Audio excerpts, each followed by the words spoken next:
Ron Wyatt. Welcome to the Ark of the Covenant dig. We've been working in this area since 1979, and shall we say it hasn't been an easy job. In 1982 we were able to get into the chamber where we saw some of the furnishings from the first temple. Now we accomplished that by going down through this hole here that's about 40 foot deep, and then coming out of there back up into a chimney in spelunker terminology, and then squeezing on into the chamber. We broke our way in through a hole. We went 60 feet underground, we came back up. I mean, it was a real labyrinth. But once you got in this chamber, there sat a door right at the end of the chamber. And the people that brought this thing in busted a chunk of stone loose, dug out from behind it, laid it down, cut a doorway out in there, carried this stuff in. And then they covered them with animal skins, and then they covered them with wooden boards, and then stones. They packed that thing full of stones, backed out and shoved that chunk of rock back in place and filled in behind it. And today, from the outside, it just looks like a crack that an earthquake made, and there's a lot of those in that scarp. Now, if it were just simply getting into the chamber, we could do that. But once we get in there, we have to have the ability to get all of those things out of that chamber and safely to the surface. So it's not like just treasure hunting where you go in and get whatever is there and take it out. We have to consider taking care of the objects that are beyond this wall.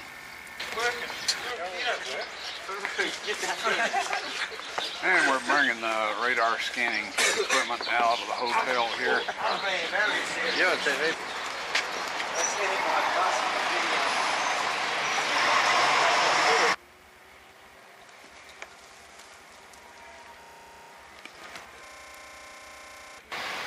That's right, and take about a minute for the scan. All right. Tell them to start.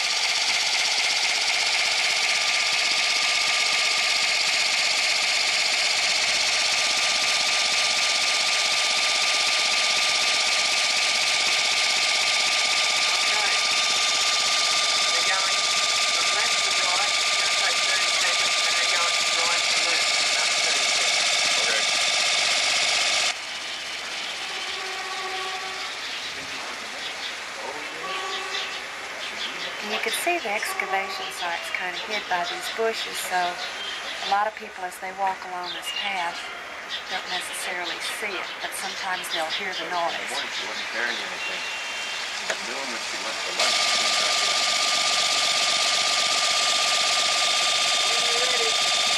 Now I think these must be cracks in the rocks. These little white lines going through there must be cracks or something. From here to here, the transducer is stationary, because it's all the same all the way down. And it looks like there's a cavern there, which I don't know what scale he had it on, so you can work out how deep it is from the surface, or from where the transducer is to the cavern, if you know what scale and you've calibrated to that scale.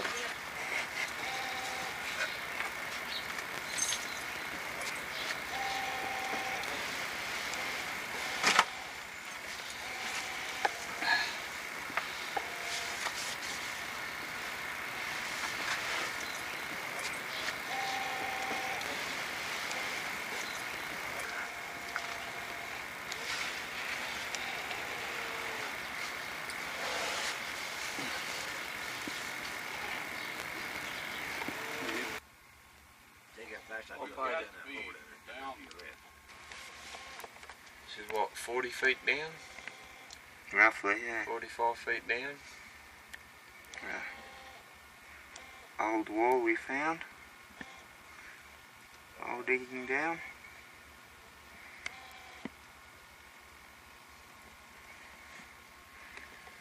And an old miner. And an old miner. And then the hole keeps going down. About how far, Simon? That's another 10 feet down there. 10 feet down to Ron down the bottom. On the end of the jackhammer. There too, contemplating. Gorgeous. Alright, at this point you are 45 feet under the ground. All of the debris above us is from the many different destruction levels of Jerusalem. In antiquity, when a city got destroyed, instead of coming back, moving all the debris away and starting from bedrock, they would just level off what was left of the city and start it from that point on up. And Jerusalem has been destroyed at least 10 times throughout antiquity. And we are down at right here is the pre-Babylonian area, or strata. Now, what I wanted to point out to you here is in front of me you see some large stones that are blocking an entrance into a chamber. Now, in order to conceal the chamber, they couldn't just block the chamber entrance itself, otherwise this would call attention to it. So they put up a veneer that went around the escarpment some distance, and this would at least confuse anybody that was looking for an entrance and perhaps make them believe that the stone veneer was there for some other reason. Now, in this particular quarry and in many others from antiquity, they would cut the stone back until they came to chambers, or where the water had eroded and dissolved the stone away. This type material was unusable for their purposes in cutting out good strong blocks of stone for building purposes. So when they cut into these chambers, they would go around and leave a thin wall between the chamber and the outside, taking all of the good stone away. So this is a situation that we're looking at here, and that we have looked at in several other areas in this particular cave complex. Now, this wall here was put up very hastily. They have had mortar back to Babylonian and pre-Babylonian times, and this wall, as you will see, instead of mortar, they used some red clay. Now, this tells us that they did all of this in quite a hurry. So given all of this information and the fact that I was in a chamber in this general location, however, it is a little confusing once you crawl around through these tunnels to try to keep oriented if you don't have a compass on you. But our radar, our subsurface interface radar scanner, shows that there is a chamber approximately 18 inches behind this wall, and one of the shots that we got from the side showed a level of contents in the chamber with lessened contents near the bottom, and in experimentation we find that this usually represents something that's standing on legs or up on some sort of a pedestal. And we're going to attempt to put a hole through there with this drill.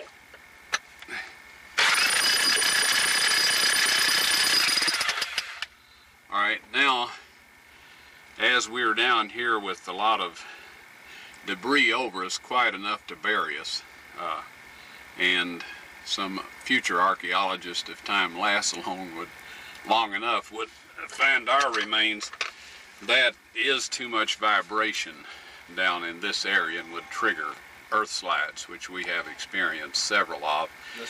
So you can see, Yeah. this is teensy. You think that's okay? This is frightening. Holding all right.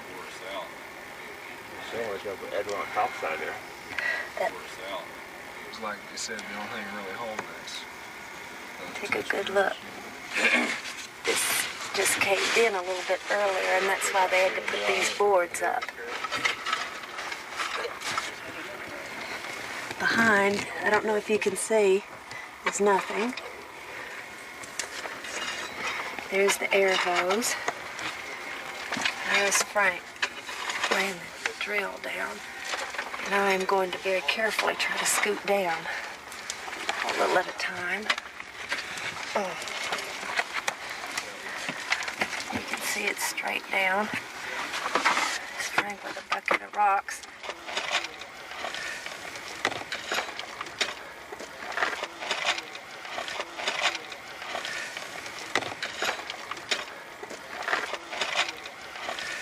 Can you see the full depth of it over there where Bob is? Pretty far down in there. There's About another Bob. 4 feet. What is he doing down there, Frank? He's cleaning off, we hope, right to his right-hand side. The face of the cliff goes straight down, and we're hoping that that will be the chamber to the right if we can find our way into it through solid rock right there. Wow. Can't see it too well from where you're at, but it's been planed straight down.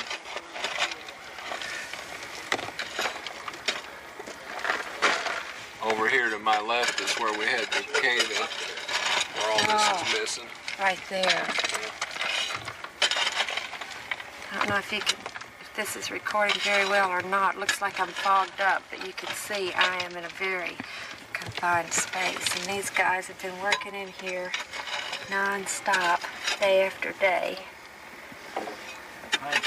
Probably try to find the entrance, because to use a jackhammer with all this loose material would be almost impossible. We've already had one cave in. Yeah. So we'll have to go for finding some way into it, if we can, like a door or some kind of an entrance to it. It's hard to believe. Okay. I think I probably better call it quits and back up behind me and exit so they can get someone in here to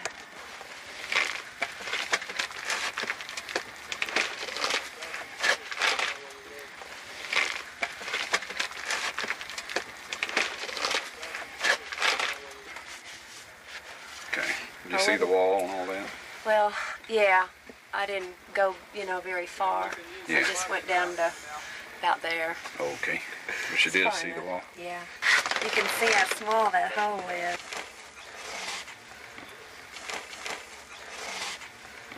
I don't know how Only to when get the in roof's there. I coming could in. hardly get in there. Oh. Here's the air hose, which doubles as the communications line. Show you this whole chamber. At times there would be, how many men in here, Dale, at one time? 7, 7 8? or 8. And I'm looking straight up now. Uh-oh, I hear... Bucket coming up. Oh, bucket. Yeah, now this is what they do. They haul the buckets up, and then You got my thumb they in put there. them, Okay, go ahead. Dale puts them on, Oh. and Ed up there is hoisting it up through the hole. And Simon's grabbing it and handing it to Nathan. And Nathan's giving it to Mark, who's hauling it off to the dump. Boom. Dale, you got any buckets empty out there? Yep. One down below? It is straight down. Ron says about 40 foot down here. See, we're just standing on, we're in a hole. We're standing on boards that have been laid across to the ledges. Oh. Coming down? All right. That's how the buckets come down. Is that it?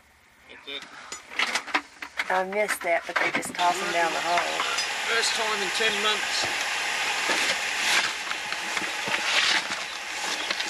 Well, that's a big good one. Knock that one over. We're going to follow Mark over to the bus station. See, what they have to do is every time they get buckets of dirt or rock out of there, they have to walk along this path.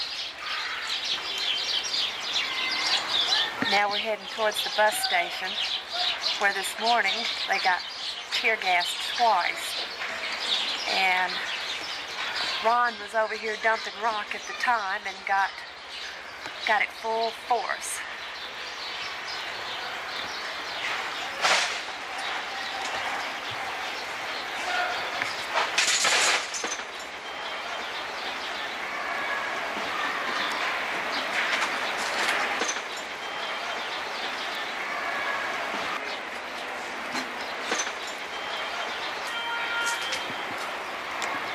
is where they dump. You can see it's quite full.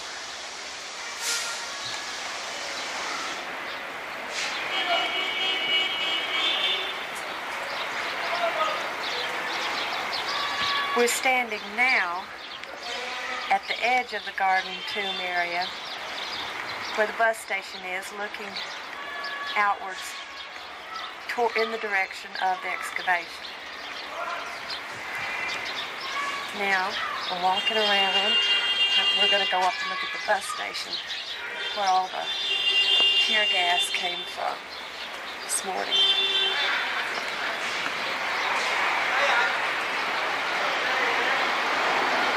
There it is.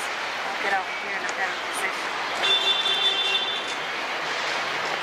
If I fall, I think it is straight down.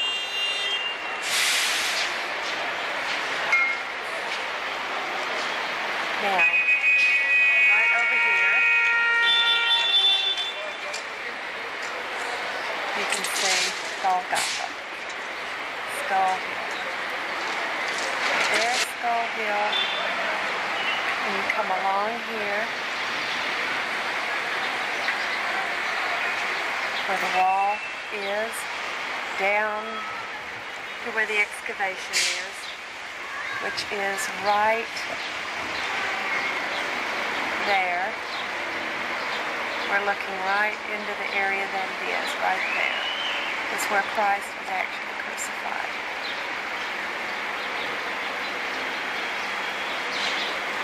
And then right around the corner is his tomb. Jerusalem is situated on two mountains, Mount Zion on the west and Mount Moriah on the east. Moriah extends from the Temple Mount on the south end and continues beyond the city wall to the north. In ancient times, a dry moat was cut through this mountain to prevent invading armies from easily entering the city from the north. The northern part of the mountain, located outside of the city, was then used at some point in time as a quarry, and where the mountain was cut away is very visible. Along the escarpment or cliff face which was formed when it was quarried is located the tomb. Also along this escarpment is the well-known skull face. And between the skull face and the tomb is the site Ron Wyatt pointed to in 1978 when he said that's Jeremiah's grotto and the Ark of the Covenant is in there. North of the city wall of Jerusalem sits a beautiful garden. Within this garden is the tomb known as the Garden Tomb, chiseled into the rock of the northern part of Mount Moriah. Okay, now we're going to go in.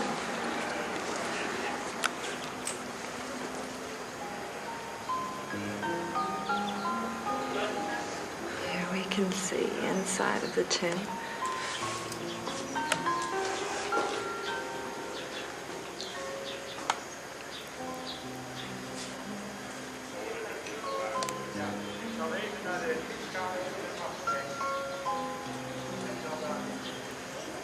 It's a very old cross.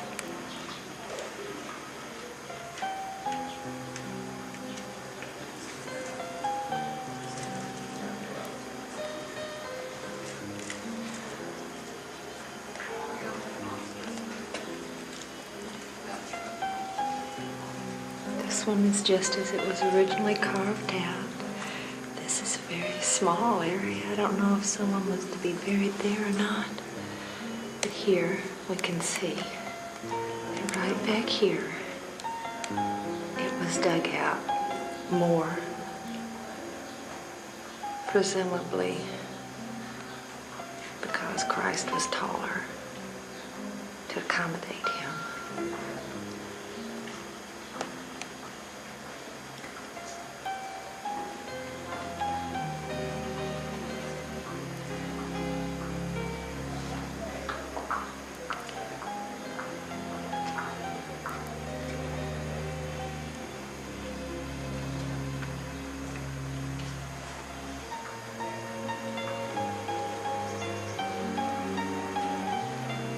There's the air shaft.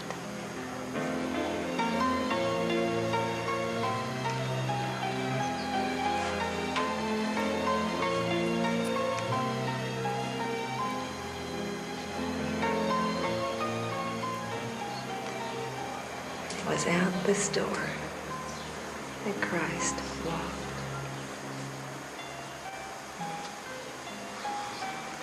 He walked on this floor.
What I discovered when I started excavating down that cliff wall, first of all, I discovered the cutouts in the wall of the cliff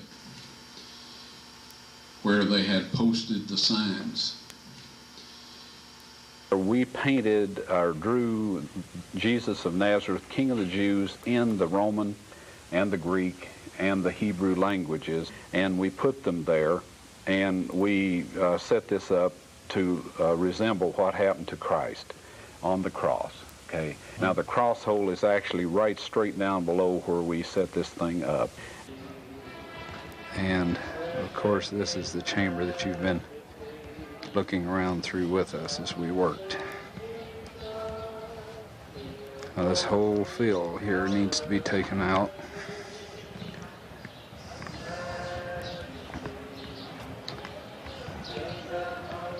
Here we have niches. These are where the titles of the criminals that were crucified were placed, the name and what they were accused of. This is one right here. And then there's one right up there. And then, of course, there's one right under that rubble right there that we have filmed before. All of that needs to come out, and right back directly behind and under all of that rubble is a cross hole right directly below the center line of these niches. And then out from that is a first century Christian church, and the massive 13-foot 2-inch stone that sealed the sepulcher that Christ was buried in is affixed into the wall of that first century church that's buried on this site. And this then is the Calvary Scarp, or escarpment, the place outside the city on the north side where most of the traffic passed through that criminals were executed.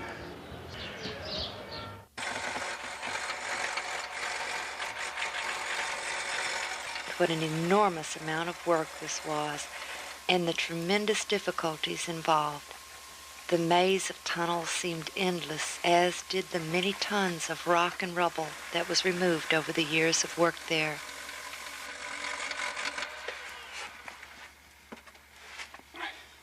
He didn't confine his search for the tunnel to the cave system. He believed for various reasons that it most likely had its beginning in Zedekiah's cave, the huge ancient quarry underneath the old city, carved out of the southern portion of Mount Moriah. He found a tunnel entrance sealed with blocks which appeared to be heading in the correct direction. Now there's two things that are immediately apparent. One is from the color of that rock. This is the old water channel. Also that you're looking at almost a 6-foot hole there that's been plugged with those rocks.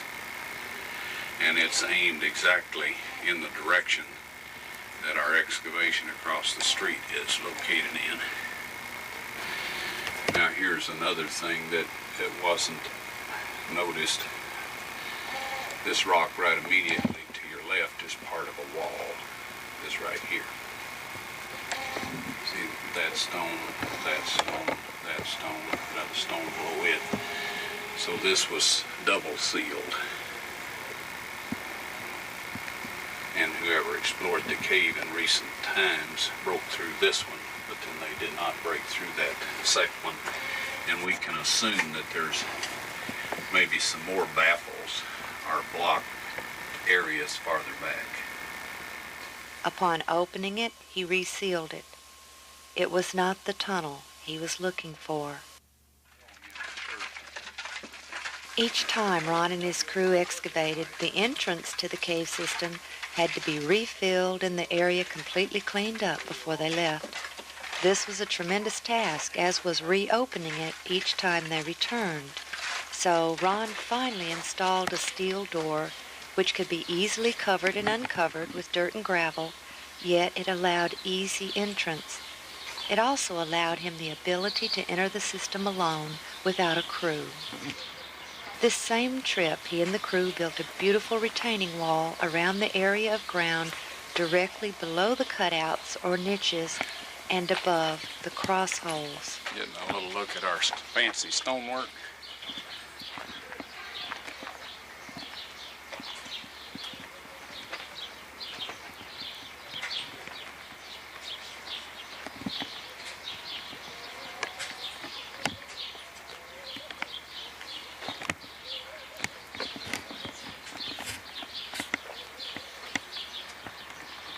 Ron continued to persist and spent every spare moment and every spare dime in his search for the tunnel. Perhaps it was inevitable that the day would come when he became discouraged. Someone uninvited showed up when he arrived to resume work there. In the following, as Ron relates what happened next, the camera battery died unexpectedly, which is why it is edited. And when I arrived at the Jerusalem Hotel, sitting on the front stoop was this medical doctor who said, "Ron, I'm here to help you." Well, bless his heart, he hadn't asked my permission or anything, said nothing, he just popped up. Well, that makes me rather unlikely to give him the combination to the vault, if you know what I mean. And so, anyway, I was convinced that one of my dumb mistakes had been too many, and that God couldn't use me anymore. So he had sent this fellow there so I couldn't work on the Ark of the Covenant. And he would have had to share my experiences in order to know what a crushing blow that was. See, I know I'm unworthy. And I thought, okay, finally you messed up and you're out of it. I said a little prayer. I said, "Lord, I'm sorry. If there's anything I can help, whoever you want to finish the job, just let me know and I'll do what I can." Well, I couldn't work on the Ark of the Covenant with that guy around, so we volunteered to clean the garden tomb. In the back part of it, there was about 100 years worth of garbage and one thing and another that had just been thrown back there over the years. So we hauled out of there something like 20 big truckloads of trash. And it was hot that September, blistering hot. And I had gotten a little fan to get some air stirring, and the fan died. Well, added on the rest of my miseries, that was almost too much. You know, you remember the story of Jonah and his gourd vine? I could sympathize with him at that point in time. Anyway, I told everybody else, I said, "Look, just find you a shade somewhere and eat your lunches. And I'll try to fix the fan." So I just sat down on the sidewalk. Anyway, I was sitting down there working on this fan, and a voice said to me, "God bless you and what you're doing here." So I looked up, and this being was up on this landing, the top of those stairs. Looked exactly like I figured Christ would have looked. And the outfit that he had on was not exactly like the Muslims wear today, but it was closer to that than it was anything else I had seen. So I said, "Are you from around here, sir?" And he said, "No." And I said, "Well, then you're a tourist." And he said, "No." And I thought, well, he doesn't want to talk with me. Obviously, I didn't know what else to say. And then he said, "I'm on my way from South Africa to the New Jerusalem." Well, that certainly eliminated a whole lot of possibilities there. Immediately that proved that he was a heavenly being.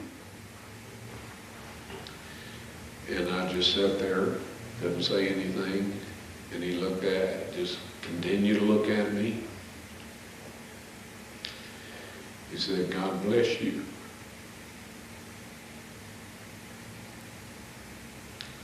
And what you're doing here.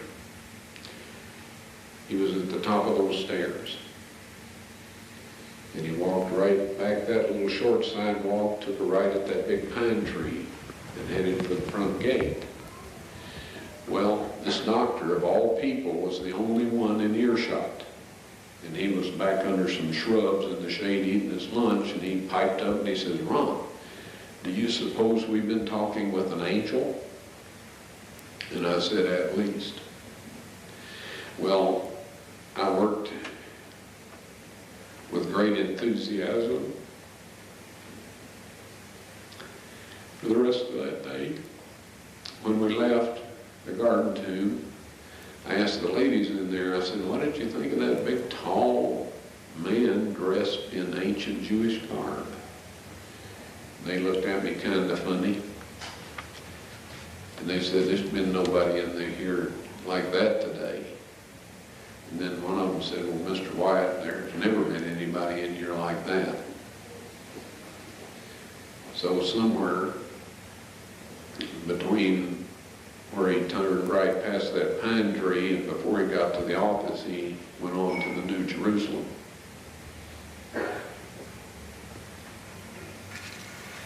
The uninvited guest eventually left, and they were able to resume work for a brief time.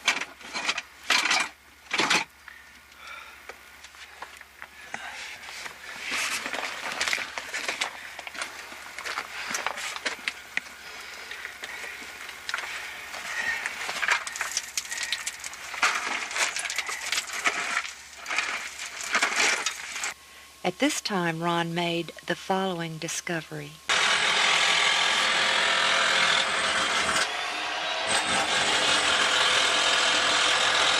Just a brief look around the surrounding areas here to identify the location of this site.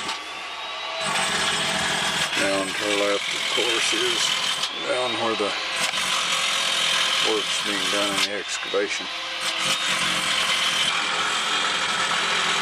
As you hear the electric jackhammer, we have been probing around up here by the cross hole, and just immediately to the left of the film container, you see some dark pigmented material. Now this appears to be dried blood, but we do plan to put some of this in the film case and take it back and have it analyzed to see if it is blood. Now this is right under the cutouts where Christ was crucified and near the cross hole that we believe to be the one he was crucified on.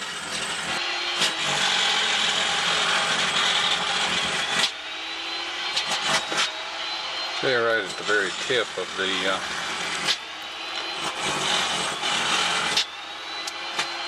tab, there's some more of this real dark material. as soon as it's exposed to the light, it begins to turn a lighter brown. And this is typical of very old blood. So we'll take some more of this sample here. And it seems to have come down through this area here, as we've collected it all the way along and down into this crevice that communicates with the chamber that the Ark of the Covenant's in. It comes right down through here and down this way and around through a crack right in here and down through this area.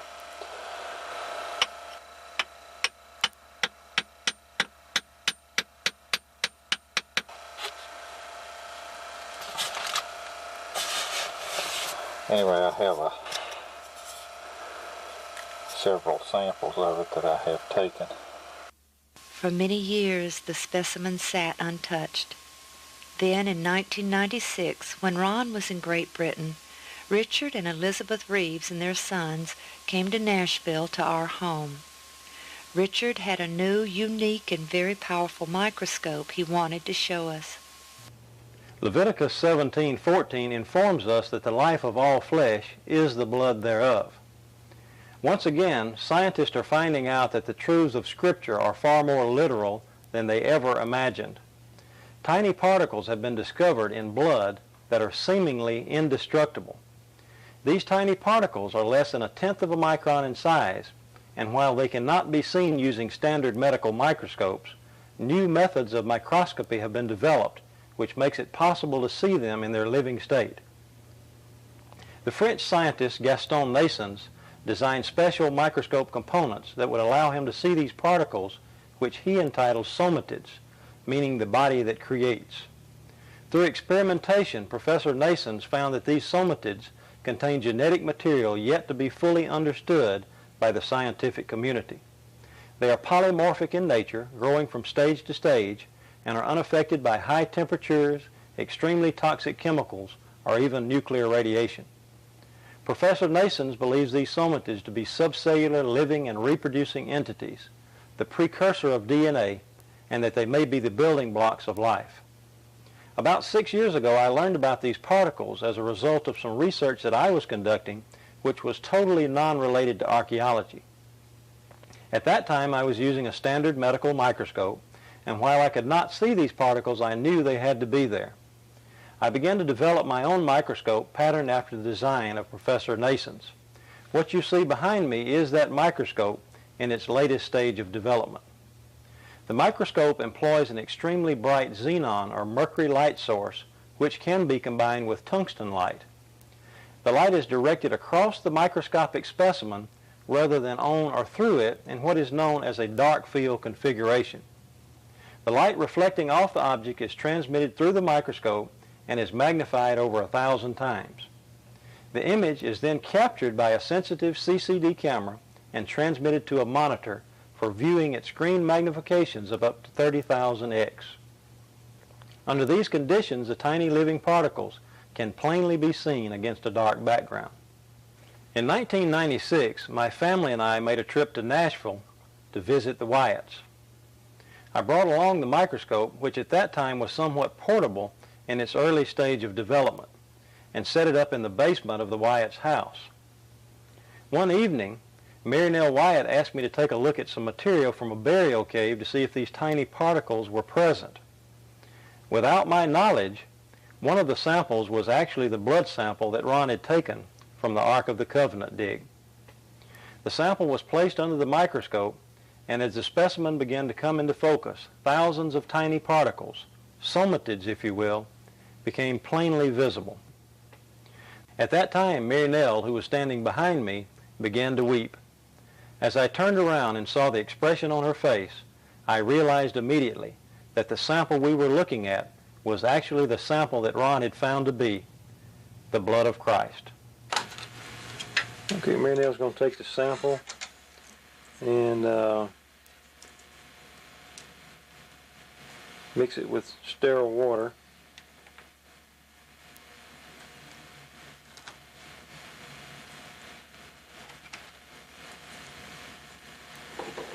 And a test tube there that we've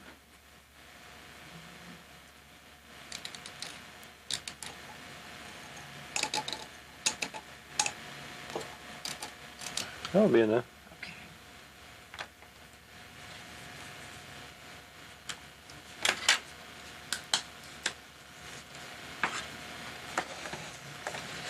And she's going to take some sterile water and put a little bit, just some drops, all we need, Mary Nell.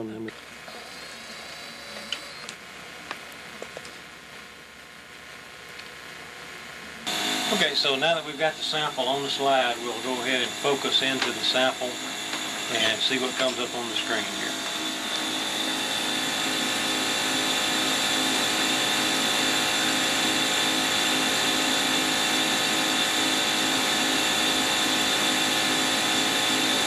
And there they are, thousands of living particles, less than a quarter of a micron in size.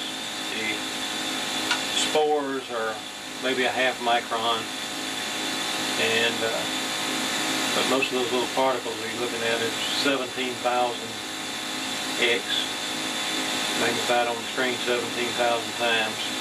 You know, in the Bible it tells us that the life is in the blood, and there's little living particles that most people are unaware that are there.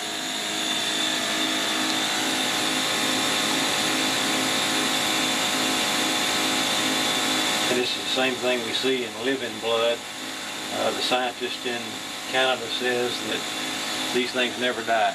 The blood may dry up, but these things, he says, they're indestructible, and he says they are the basis of life.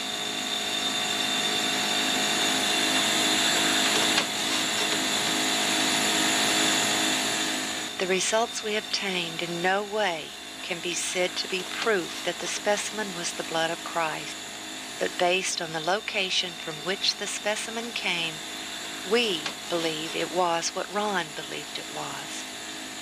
Years earlier, Ron had taken a blood specimen from the lid of the case which contained the Ark of the Covenant. The blood of Christ is only dried out, folks. It's not dead.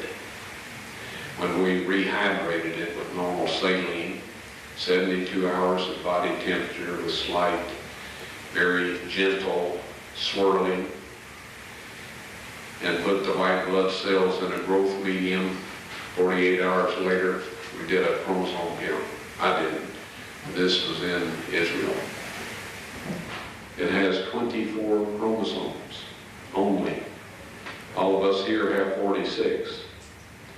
Unless, you know, there's a couple of genetic anomalies that make that different. But Christ received 23 from his mother and 1 Y, sex determining factor, from his father, who was not a human father. Because had he received that from a human father, it would have been accompanied by 22 autosomes. Now what this basically means is that his height, his eye color, his hair color, and all of this was supplied from the genes of his mother's gene pool. However, Mary and Joseph both descended from David, but none of us have 24 chromosomes. Well, they knew. They told me before I asked them when I asked them to perform this investigation, that dried blood, you can't get a chromosome count on it because the white blood cells have to be alive and well in order to do that. You can get DNA, you can get some other things, but you can't have a chromosome count.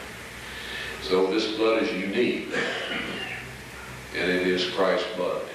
And that's With no explanations from Ron, the excavation suddenly came to a stop.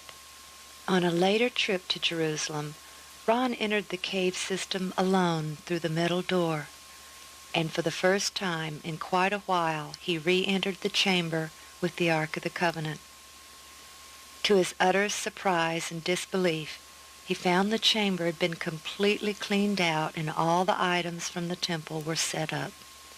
No longer was the Ark in the stone case. The chamber where I found the Ark of the Covenant has since been perfectly cleaned out. And the Ark of the Covenant, the table of showbread, the candlestick, the golden altar of incense, they're all set out as they were in the earthly temple, except that the Ark of the Covenant is setting against a 12-foot long and 18-foot wide or high wall. He found the original tunnel was also cleaned out, and he followed it to discover that it did indeed open into Zedekiah's cave. It was not the tunnel he and his crew had opened earlier. In the following years, Ron entered the chamber with the ark a number of times. Yes, the tables of stone were found in the Ark of the Covenant. I removed them with the assistance of 4 angels who lifted the mercy seat, which I would estimate weighs about 900 pounds of solid gold. And one of these angels told me to take the tables of stone out of there. He said God wants everyone to see those. And so I took them out, backed up, stood there, frozen in place, and I just can't describe my physical state or mental state or anything else. If I didn't have some physical evidence to prove it happened, I think I had a dream or something. But anyway, they're on a stone ledge right in the same chamber. That's where the angel put them after I handed them to him. I didn't know what to do with them. And I was told that these are to be presented with the blood evidence when the mark of the beast law is passed or enforced. Now, I know everybody wonders about what it is, the mark of the beast. You've heard all kinds of rumors, stories, and all of this. I'll tell you quick and simple. If you keep the 10 Commandments that God wrote upon those tables of stone, and about which he says in Psalms 89:34, those of you that are writing down text, you'll want this one. He says, my covenant will I not break, nor alter the thing that has gone out of my lips. He spoke the 10 Commandments from the mountaintop. He wrote them in stone, and he says, nothing will change. Right? If you keep that law, you will receive the seal of God. Soon there will be a set of man-made laws. These man-made laws will require that you break God's 10 Commandments.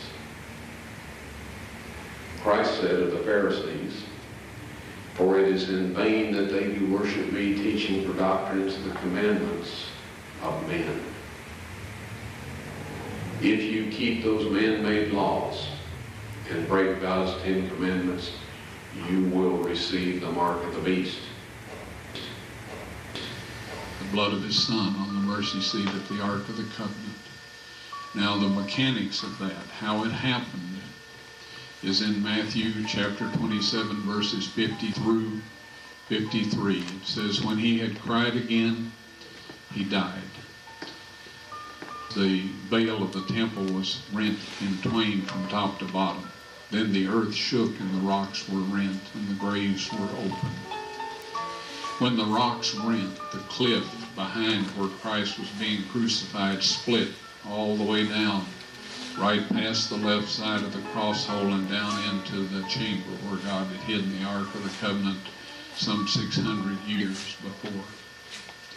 And when the centurions pierced Christ's spleen and probably the left ventricle of the heart, depending on how deep the thrust went, the blood and the platelets and serum gushed out and went down through that crack onto the Ark of the Covenant, 20 feet below, and fulfilled,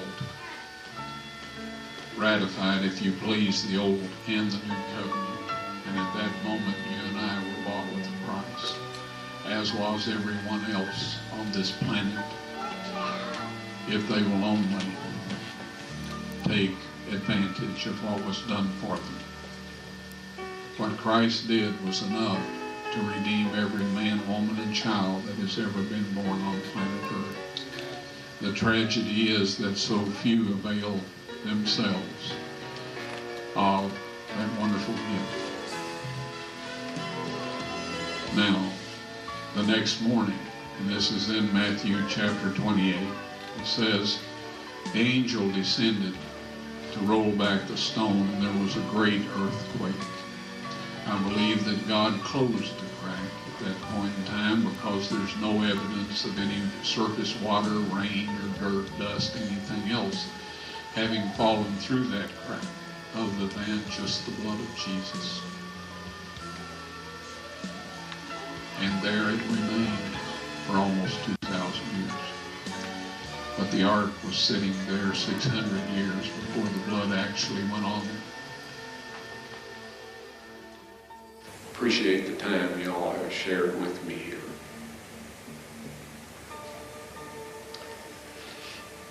When I get to heaven, I'm going to look around, and I want to see every one of you there. You can make it with God's help. Please, don't let all of that go to waste. Please, take advantage of that wonderful opportunity.